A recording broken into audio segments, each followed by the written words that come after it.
Tama ako. Yes po. Last na to. Glorifying God through fruitfulness. So, sabay-sabay natin basahin. In this my Father is glorified, that you bear much fruit, so you shall be my disciples. So, fruitfulness, ito ay isa sa mga mahalagang bagay na ine-expect ng Panginoon sa kanyang mga anak. Kasi paano natin mag-glorify ang God? Sabi diyan, that you bear much fruit. Ibig sabihin, it is an expectation from all of us na magbunga po tayo. No? At ito ay nakaka-glorify sa kanyang pangalan sa lahat ng mga tagasunod ng ating Panginoon. Sabi rito sa ating introduction, as we abide in Christ and allow the Holy Spirit to work in us, our lives bear fruit that glorifies God and draws others to Him. Bearing fruit of the Spirit reflects how God is working in and through you. It's a demonstration of His faithfulness to complete a good work in you, all to the glory of His name. Yan. So maliwanag po na makikita natin yung dalawang aspeto ng fruitfulness. Ang una ay, ito ay gawa ng Diyos. Hindi ito gawa natin. Ang responsibility natin ay nung tinanggap natin si Jesus Christ ay nagsimulang may gawin ng Diyos sa buhay natin. At ang bunga ng tinatawag na pagbabagong buhay ay gawa ito ng Holy Spirit. No? At ang responsibilidad lang natin ay i-surrender sa Lord yung mga bagay na ayaw na natin gawin. No? Subalit siya talaga ang nagbibigay ng kapangyarihan para tayo ay baguhin niya. No? Yan po yung introduction natin. Kaya, what are some of the indicators you observe as evidences of spiritual fruitfulness? Ano yung mga nakikita natin na nagpapakita sa mga, siguro mga Christian, na ang kanyang buhay spiritual ay nagbubunga? No? Ano yung mga indicators na to na nakikita natin? Marami yan. No? Mga bagay na nakikita natin. Dati lagi kang absent, lagi kang present. Diba? Dati ayaw mo matay ng Bible study training, ngayon andito ka lagi. Diba? Dati tinutulugan mo si pastor, ngayon gising na gising ka. Diba? Ang dami ko example. Ano yung mga indicators? Kapatid. Spiritual fruitfulness. Sister Clavel, mataas na siya. Encourage po. Yung ano po, nung hindi na, yung may self-control po, especially with dealing po sa mga pasyente po, syempre sa hospital po, alam naman natin na gentleness na po ako. Hindi naman nakakawin ng pasyente. Ay, hindi po. Dati nananakal siya. Oo. Lalo na pag ano, yung wala sa walk-in siya, tapos siya pa yung nagmamadali, wala sa appointment pa yung mga, alam mo yung mga gano'n. Pero ngayon po, maayos na po magsalita. Marami po kong kaaway. Pero ano, kasi ano,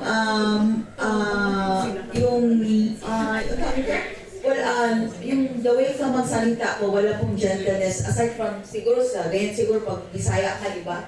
Parang, ano ka, parang... Igadiin ka. Dabo po. Ano po, tawag ito, pero yung pagkas, nag-aral, hindi pa nag-aral, ano talaga po ng mga communication skills, so, paano po yung, hindi ka galit, pero pag the way mag-deliver or yung tone ng voice mo, parang hindi, parang nagagalit sila sa'yo, pero may point ka, pero the way pagkasabi mo, parang may, sa kanila, parang masakit pa pakinggan. So, lagi akong dyan, nagagalit sa akin yung mga pasyente ganon. Pero alam nila may kasalanan sila, pero ang nakikita lang nila, the way you respond.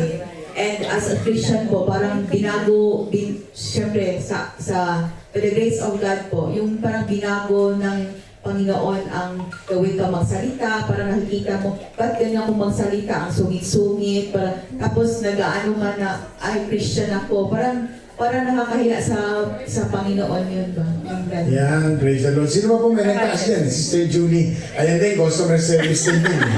Hindi po, Pastor. Parang i-share ko lang kasi isa po sa kasama namin ngayon sa Bible study, which member, parang nag-attend din siya, pag online lang, si Sister Claire. Product din po siya ng parang mga pag-share. Nag-share din po ako sa kanya. And my life as a testimony sa kanyang faith din. At actually po siya ay dumadaan sa seizure, no? At ngayon po talaga nakita ko yung indicators na, alam niyo po yung nakita ko siya na ngayon paano siya nag-grow. At ngayon umattend na siya ng mga training sa Billy Graham at nagagamit na rin po siya sa pamilya niya at sa ibang tao. Nag-share siya sa iba't ibang ano na rin.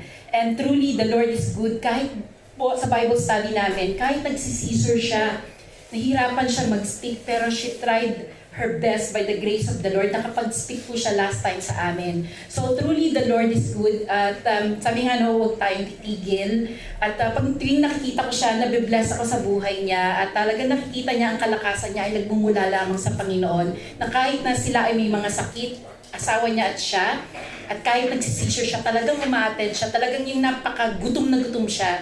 And right now, ginagamit na yung buhay niya sa pag-minister. Yan, God be the praise glory. the Lord. Oh, praise the Lord. Baba natin ang Panginoon. Point number 1 natin, fruitfulness starts in connection with Christ. Sabay-sabay natin basahin ko, John 15:4. Abide in me and I in you. As the branch cannot bear fruit itself, except abide in the vine, no more can it except abide by it. So, mahalaga po yung point number 1. Paano yung fruitfulness na tinatawag? Sabi diyan, it will start in connection with Christ. Ibig sabihin, dapat nakakonect ka sa vine. No? Naka-engage ka, nakakapit ka. Hindi ka pwedeng nakahiwalay. No? We must be born again, engage and abide in Jesus Christ to bear true spiritual fruit. We know we can bear no true fruit apart from Him. Sabi ko ng John 3:3, except a man be born again, he cannot see the kingdom of God. At sabi sa John 15:1-3, siya yung puno, tayo ang sanga, di ba? Ganyan yan eh. Ang kahalagahan itong point number 1 sa fruitfulness, ang sikreto ng totoong nagbabago ay totoo siyang Kristiyano. Alam niyo ba kung bakit yung mga Baptist, meron silang tinatawag na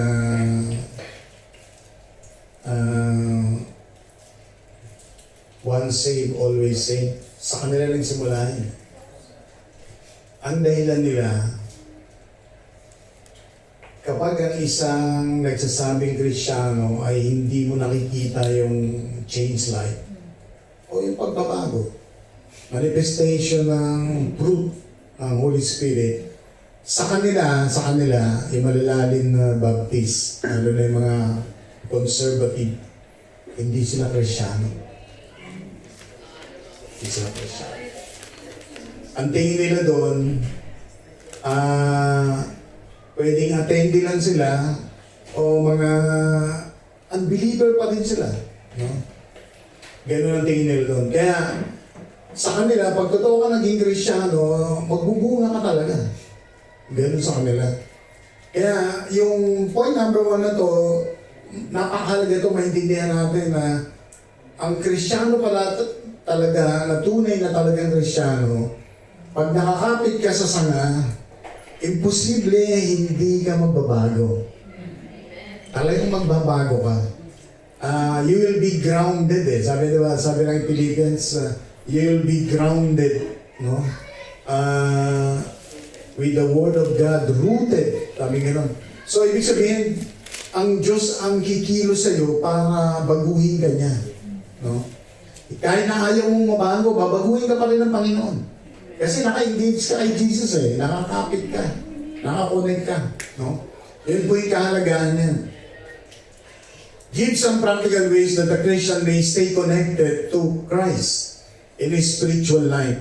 Ngayon, ito siguro applicable to sa mga bagong mananampalataya. May mga sinisira tayo, tapos biglang aaten, nawawala.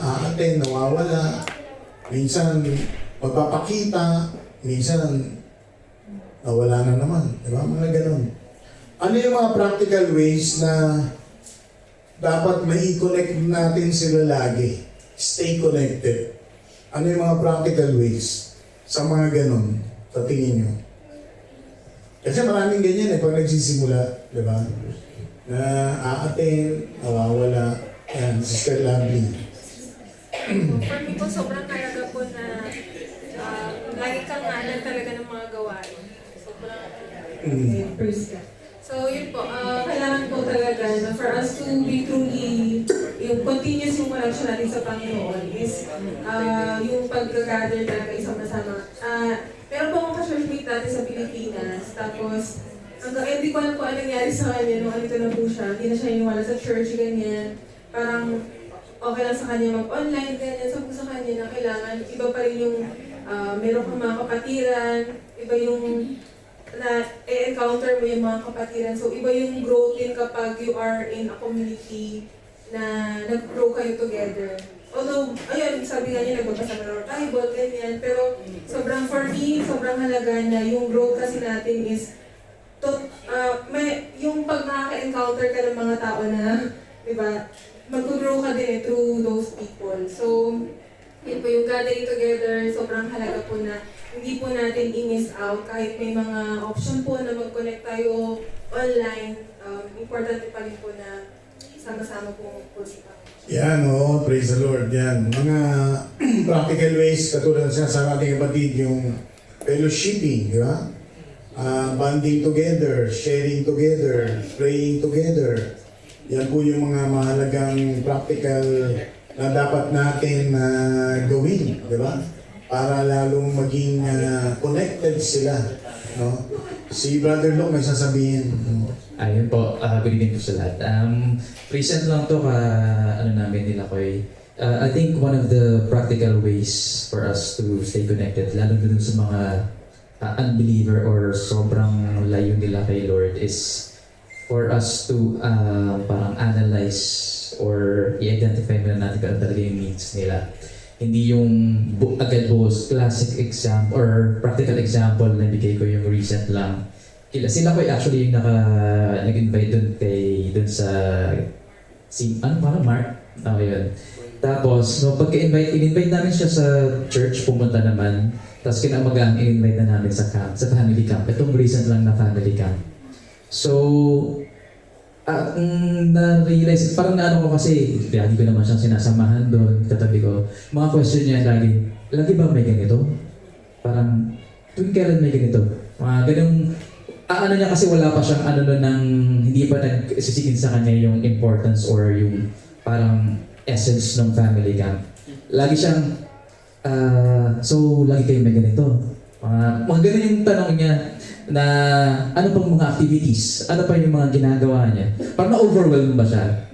So, the following week, kaming 3 or 4 nag-invite sa kanya, Bible study, hindi na siya. Hindi na siya, although nagre-reply naman kay Koy yata, sa akin parang Simpson, saya yun. That's a season na lang. So parang sa akin, for us, if we are really intentional, di ba? Hindi lang dahil sa may ipakita natin na we have invited someone and add on the numbers, di ba? We have to be really genuinely intentional. Kailangan natin i-assess din yung tao. So yun lang po. Yan, si Nicholas Marian. Sa akin po, basis number 1, prayer. Kasi meron din po ako inalagaan, hindi po siya bago. Pero ito ay pawala-wala, months, umabot ng years. Pero hindi ko po siya tinigilan, number 1 in prayer, number 2 in constant follow-up. Kahit hindi niya po ako nire-replyan, pero andun pa rin yung continuous na prayer ko sa kanya. Hanggang dumating yung time na umattend siya ulit.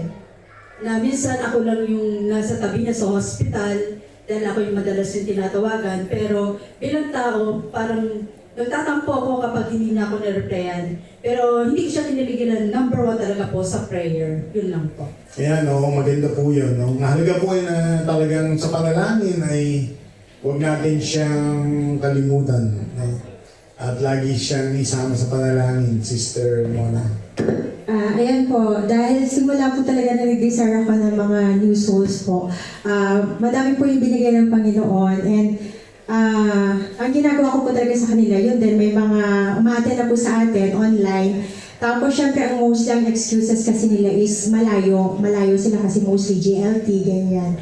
And ang ginagawa ko po, kahit na syempre nakakatampo din na pagka may mga gatherings kami is present kahit malayo, pero pagdating sa church ay talagang maraming excuses. Pero lagi ko po sinasabi sa kanila, sige, set naman tayo ng banding, baka may gusto kayong puntahan, mga ganyan, no? Available ako ganitong araw. So I make sure po na hindi nila ako mamimiss, na wala ako doon, or maramdaman nila na namimiss nila ako kasi wala ako doon. Dapat yun po yung lagi ko yung prayer sa Panginoon na hayaan mo naman, Lord, na magustuhan nila akong kasama nila ako para makapag-share ako ng gospel. And yun din po yung mga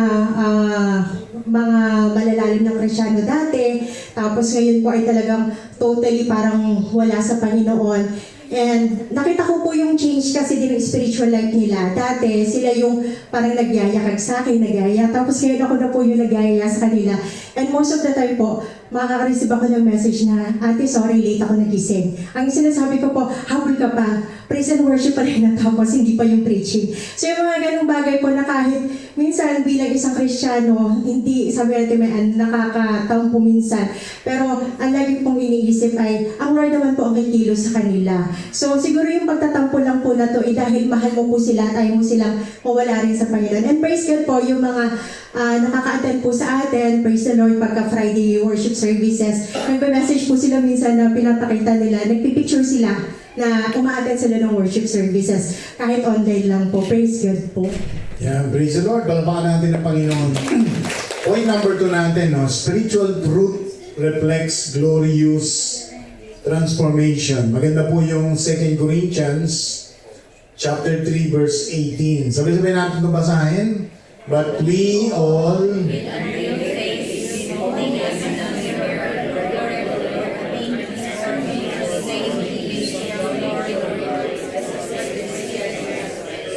yan, yung fruitfulness na tinatawag ay nagre-reflect yan sa buhay natin.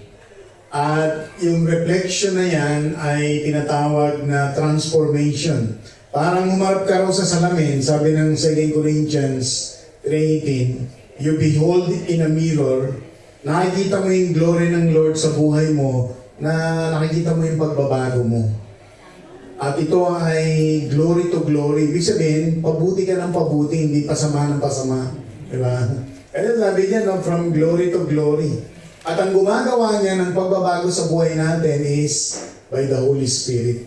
Sabi niya, no, by the Spirit of the Lord. Kaya nga, yung fruitfulness, alam niyo ba, ang isang sekreto na gagamitin tayo ng Panginoon at maging fruitful tayo, ay kailangan dumaan ka muna dito sa number 2.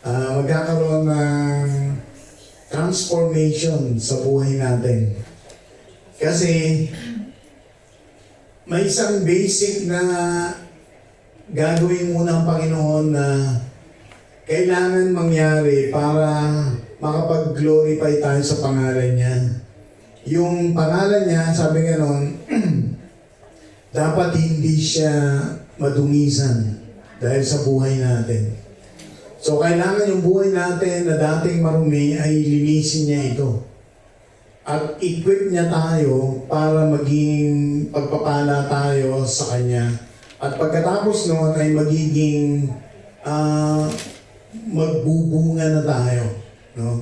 Kaya ang isang mananampalataya, minsan iniisip niya, bakit kaya hindi ako makapag-invite? Bakit kaya wala akong maging bunga? Bakit kaya parang hindi nangyayari sa akin yung mga ganun? Tingnan natin yung fruitfulness sa sarili natin. meron ba talagang nangyayaring transformation sa atin? Kasi kung wala, baka nandun yung dahilan. No? Kasi ang fruitfulness na tinatawag, magsisimula yan sa inner transformation. At ang inner transformation na yan ay gawa ito ng Holy Spirit. At ang Holy Spirit ang totoong nagbabago sa atin. At siya yung kumikilos para mangyari yan. No? A fruitful Christian life is marked by evidence of God's work in us. So it's not an evidence of what we have done, no. It's an evidence of God's work in us, no. Our action, our attitude, and words reflecting Christ's character. To be fruitful means to follow Christ, to love what He loves, to do what He commands, from a loving motive and with a joyful spirit. Siguro kabisado natin to, Galatians 5:22. Ito po yung the fruit of the Spirit is love, joy, peace, long-suffering, gentleness, goodness. Tapos ito rin yung 2 Peter chapter 1, ito rin yung mga virtue. Di ba? So halos pareho yan eh. So pag tinignan mo, hindi natin gawa yan. Gawa yan ng Holy Spirit. Hindi natin kayang baguhin ang sarili natin, kundi ang Holy Spirit ang maglalagay sa atin ng pagbabago. Amen ba? Amen. So yan po ang dahilan ng spiritual fruitfulness.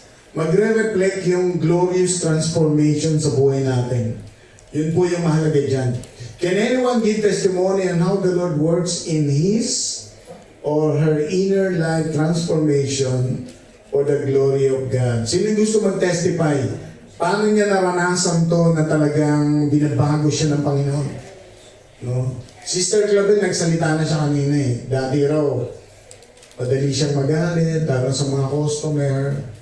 Tumataas ang boses niya. Hindi lang dahil Bisaya siya, pero talagang nagagalit siya, nawawalan siya ng pasensya. Nananakal pa raw siya, mananagat. Ay, hindi, joke. Sinabi na niya example. Sino ba yung gusto mag-example? Pero ngayon, hindi na siya ganon. No? Konti na lang.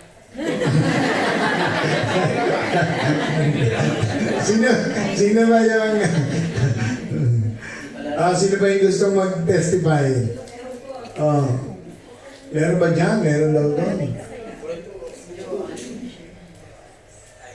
Yan. Sige.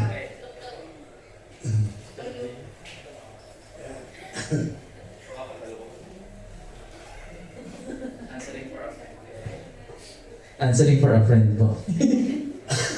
Ayun, parang one of the testimonies God is working sa akin na sa mga friends ko is yung the way we react in things na, di ba, parang sa atin sobrang common or sobrang normal na lang na nagmumura or yung bad words pa. So ngayon pag Kristiyano ka na, minsan may mga times na mapapapunta ka pa rin dun sa words na yun eh, or sa mga phrases na yun. So ngayong, iba. So, ano ba, di ba, ngayon pag nakita ka, si Mary, nagda-drive siya, ganyan. Pagka may mainit ulo niya, dati, nag-PP-word siya. So ngayon pag gano'n niya, pag ba, may nagda-drive siyang ganyan, tapos may, ay, pupurihin ka sa amin, itataas sa... Yun yung ginagawa niya ngayon. So parang, hindi na, yun po. So, yan yung mga transformation. Yun yung mga obvious yung sa pagsasalita, di ba? Yung mga physical. So, yan po yung mga obvious na makikita mo talaga yan. Na napapatunayan mo yung totoong transformation. Point number 3 natin, more fruitfulness is abiding through God's grace. Sabi nga ng John 15:7, basahin natin po. If you abide in me,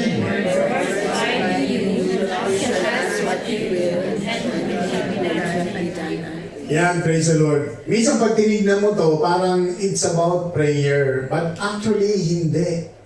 Kasi bago ka dumating sa prayer na ask what you will, and it shall be done unto you. Kailangan may mangyari munang nauna eh. If you abide in me, di ba? And my words abide in you. Doon palang mangyayari na yung panalangin mo ay tutugunin. Kaya maraming prayer na hindi nasasagot. Ini-expect nila na nagpe-pray naman ako, lagi naman ako nagpe-pray. Lagi ko siyang hinihingi. Pero sabi ng Panginoon kasi, if you abide in me, and my words abide in you, you shall ask what you will. No? And it shall be done unto you. So, obedience is the secret of a true and fruitful spiritual life. The closer we get to the Lord, the more we learn after Him. The more we get to know Him through His Word, the more we will understand His will. And the more we can be sure of having our prayers answered. So, makikita natin yung sekreto ng answered prayer, hindi dahil siya sa hiningi mo na siya o ine-expect mo lang siya na ang Diyos ay tumutugon. Kasi ano siya eh, in relation siya sa pagsunod natin sa Panginoon. In relation siya sa pagkilala natin sa Kanya. No? Pakibasa nga ito, Romans 12:2 at saka Philippians 2:13.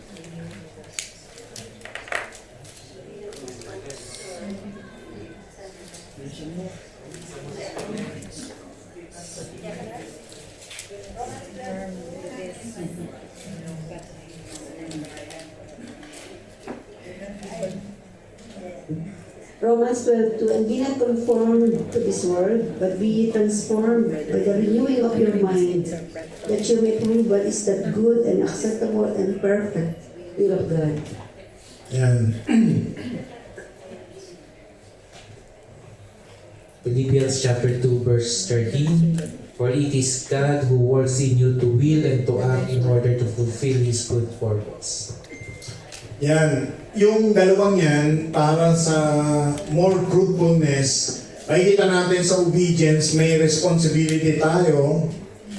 Sa Romans chapter 12 verse 2, be ye not conformed to this world, but be ye transformed by the renewing of your minds. Tapos pagdating sa chapter 2 verse 13, sabi, it is God who works in you both to will and to do good for His pleasure. So, ibig sabihin, yung pagbabago na maging fruitful tayo, may role tayo at may role ang Diyos. Diba? Parehong dapat mangyari. Diba? Kasi minsan, akala natin, yes, totoo na may kapangyarihan ng Diyos baguhin tayo, pero sabi nga ganun, God cannot change anyone who does not want to be changed. Diba? God cannot make us fruitful if you do not want to be fruitful. Diba? Parang ganun siya. So, kailangan na may role na gagawin din tayo para mangyari yun. Ngayon, may question tayo. Give some ideas for Christians to become more fruitful in their spiritual lives. Share testimony if possible. So, meron ba kayong gustong i-testify na ano yung mga siguro naranasan nyo na naging fruitful? Nakita nyo sa buhay spiritual nyo na nagbubunga kayo at nakita nyo yung pagbabago talaga na ito ay gawa ng Diyos. Brother Mark.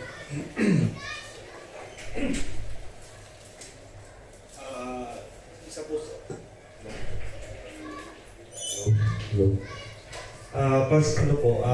isa po sa ideas po kasi ang Panginoon po lagi pong nangungusap sa heart po natin. So that kung yung pagsunod po natin sa Panginoon, yung pag-response po natin na dumulo po ng Bible study, dumulo po ng service, and then mag-commit po sa ministry, tinatouch po tayo ng Panginoon para maglilingkod po tayo sa Kanya nung after po natin na i-accept ng Panginoon bilang Panginoon tagapagligtas. At doon po sa pamagitan po na yon, magkakaroon po tayo ng ano po talaga po, kasi po naka-abay po tayo sa ating Panginoon Jesus po. Yan, praise the Lord. Sino pa? Sino pa yung gustong mag-share? Anybody? Di ko na sila. Recently lang po this week, meron po akong prayer sa Lord. Sabi ko, Lord, yung purpose ko ba ay naka-align? Then pinakita niya sa akin yung sitwasyon namin sa family. Si Mark, masasabi ko po dati na parati ko siyang nasasabihan na umattend ka. Pero recently, ito po yung nangyari. Meron po siyang in-invite na dating manager niya. Yun po yung hilingi natin ng prayer na nasa coma po ngayon sa Rashi. Yung tao na po na ito ay hindi makakalain na gano'ng mangyari na last camp lang po ay nabaptize siya. So, pinakita sa akin ng Lord yung katapatan niya sa buhay namin, sa buhay ng aking pamangkin na kung titignan ko yung buhay niya, wala pa doon yung talagang masasabi mo na paglakad niya is naka-align sa Lord. Pero hindi pala doon dapat tumingin, kundi sa kung anong magagawa ng Panginoon. So itong tao na ito ay bago mangyari yung nasa coma siya, sabi ng doktor ay nasa critical condition, 50-50. Tinanggap niya ang Panginoon, then witness Sister Kate sa Bible study grupo namin na nagsishare siya. Iba na siya magsalita ngayon. Na-acknowledge niya, nare-recognize niya kung sino talaga si Jesus Christ sa buhay niya. Yun yung nakakatuwa. While we are praying last night doon habang siya ay sa coma, kasama po namin yung pinsan niya, naka-video call sa family niya sa Pinas. Then, nung kami na lang mag-usap, sabi niya, grabe yung ginagawa ng Diyos sa buhay ng aking pinsan. Sabi niya gano'n, excited na ako na kapag gumising siya, marami akong sasabihin. At sa asawa ko naman po, yung dating halos hindi nga maibuka yung bibig niya, today po, he is finally professing his being Christian. Siya po ay baptized na. At last April po, ay ginamit po siya ng Lord na magturo, tumayo sa pulpit. At isa po siya sa tinatawag na nagdala ng salita ng Panginoon. Kasi sa Pilipinas, kagaya nila Deacon Haji, during the Holy Week na tinatawag, meron pong yung 7 last word. At isa po siya sa inatasan na magturo. Yung whole week na preparation niya po, yun, pati ako hindi po ako nakakatulong. Dahil kahit madaling araw, ginigising niya ako, mag-pray tayo, ito na yung this is the day, gumaganon po siya. Then, lahat lang po yun, pina-assess ko po yung sarili ko ng prayer ko sa Lord. Panginoon, gusto ko pa rin makita yung purpose ko. Pinakita sa akin ng Panginoon yun through the life of my family, kung paano po sila tinatransform at ginagamit ng Panginoon. Totoo po yung sabi ng salita ng Panginoon, our labor in the Lord never will be in vain. Never be in vain. Yan, amen. Praise the Lord. So, maganda po yan na mga bunga na pinakikita po ng Panginoon. Praise God. Point number 4 natin, God produces all the fruits for His glory. So, sabay-sabay natin basahin itong verse na to, 1 Corinthians 1, 28 to 31. God chose the lowly things of this world.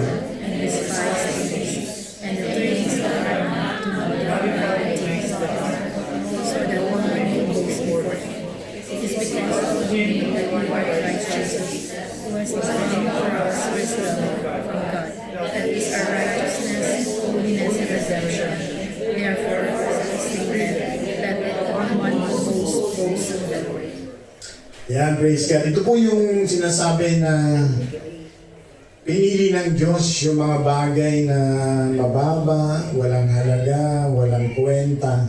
Diba? At kung titignan nyo hanggang sa chapter 2 yan, pinapakita ng Panginoon dyan yung last line. Therefore, as it is written, let the one who boast in the Lord. Ibig sabihin, wala tayong pwedeng ipagmalaki sa Panginoon. No? At kung tayo po ay tinawag ng Diyos, tayo po ay ginagamit ng Diyos, ay ito ay pabor natin mula sa Diyos. At tayo po ay hindi pwedeng magmalaki at magmataas sa Kanya. Lahat ng bunga na nangyayari sa buhay natin, para yung sa glory niya. Hindi para sa glory natin. Kasi kung tutuusin, katulad tayo niyan, we are lowly, we are despised, we are nullified. Kung baga sa wala tayong kakayanan sa sarili lang natin na maging ganoon tayo sa iniisip natin. Subalit ang lahat ng yan ay galing sa Panginoon. It is by God's grace and our abiding in Christ that we are vessels to produce good fruit. Yan po yung sinasabi ng John chapter 15, 4-5. The fruit is good because God is good. Amen? And we ascribe all the glory to Him for it. Sabi nga ng, basahin natin ito, Ephesians 2:10. Ephesians 2:10, for we are God's masterpiece. He has created us anew in Christ Jesus, so we can do the good things He planned for us long ago. Yan, sa Psalms 1:3. Psalm 1:3, that person is like a tree planted by streams of water, which yields its fruit in season, and whose leaf does not wither. Whatever they do prospers. Yan, so ito po yung totoong nagbubunga. Ang dahilan, sabi nga ng Ephesians 2, we are just God's workmanship. Ang Diyos ang totoong gumagalaw, gumagawa sa buhay natin. Diba? At sabi ng Psalms chapter 1, tayo ay puno na tinanim na may agos ng tubig.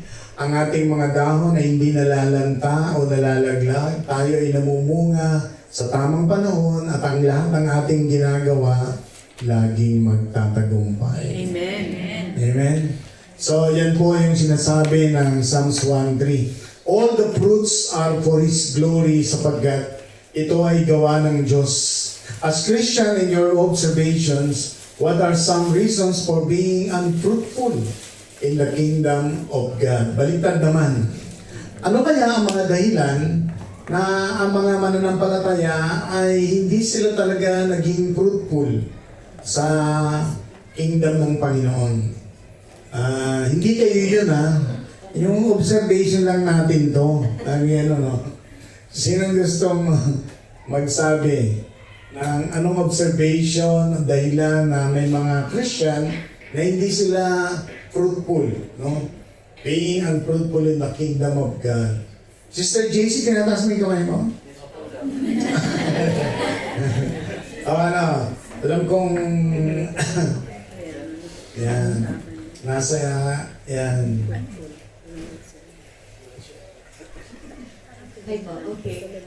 As a Christian, in your observations, what are some reasons for being unfruitful in the kingdom of God? I guess po yung na-observe ko po sa mga kaklase ko dati because I have some classmates sa college na that are Christians pero they're being influenced by mga other friends po nila na to skip class, tapos minsan nakikita ko na lang po sila nandun sa labas ng benches, naninigarilyo po, which is like, I'm surprised because I know specifically po kasi nung first day, I approached them and I asked, so like guys, are you like Muslims, Christians? Para like I know kung how I will talk to them po. And most of them po, I mean some of them are Christians and specifically this one student po, na I got to share the word of God with him once. Nabigla na lang po miss up like one time na he was there surrounded by them and I've overheard that they're planning to labas po and to like do the worldly things. So I spoke to him and he said na I'm only going because they're my friends. No worries, I'll watch out naman if ever they'll do something. Pero these past few like after those days po, nung lumabas po kami as a college, they also had another separate group na he was slowly starting to smoke, vape, and feeling like for me po, parang na pansin ko po like, was I not doing enough for him to like not get himself involved? Or was sadyang he has to face this trial muna so he will get closer to God? Yun, in short, ang kanyang observation ay siya sa mga unbelievers, di ba? Kumbaga, sabi kasi ng 2 Corinthians chapter 6, be not equally yoked with the unbelievers. Hindi pwedeng pagsamahin ng kaharian ang mga tao sa kaharian ng Diyos na nasa kaliwanagan sa kaharian ng nasa kadiliman.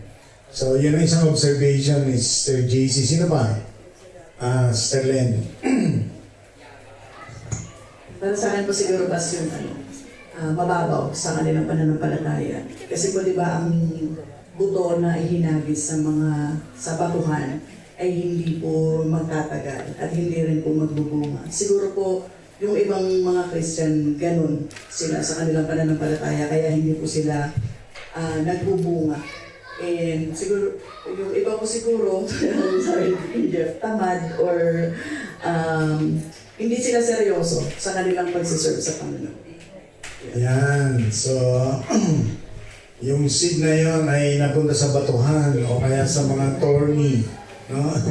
Sister Clavel. Para po sa akin, yung hindi pa talaga totally surrendered yung life nila sa Panginoon. Kaya hindi sila, yun ang observation ko, although natawag natin sila Christian, pero nasa pa sila, parang yung flesh nila at saka yung spiritual parang nagbabattle pa sa basta gano'n. Tapos, isa pa po, yung hindi sila obedient sa ng Panginoon, commandment ng Panginoon. So yun, that totally surrender their life to God. Yeah, okay. Marami pang unsurrendered sa kanilang areas sa buhay nila. Yan, praise the Lord. So in our conclusion sa ating lesson na ito, fruitfulness, be prepared for much fruits for God's glory. Sabi-sabay natin ito, Philippians 1:11, being filled with the fruits of righteousness,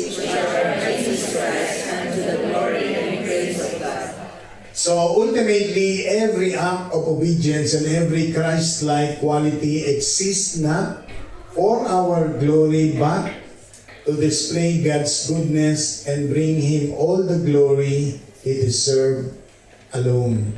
So kung ano man ang bunga na nararanasan natin, ito ay para sa glory ng Lord. Sapagkat ito ay hindi dahil sa atin, kundi dahil sa Kanya. No? Sabay-sabay natin itong ipanalangin. I pray.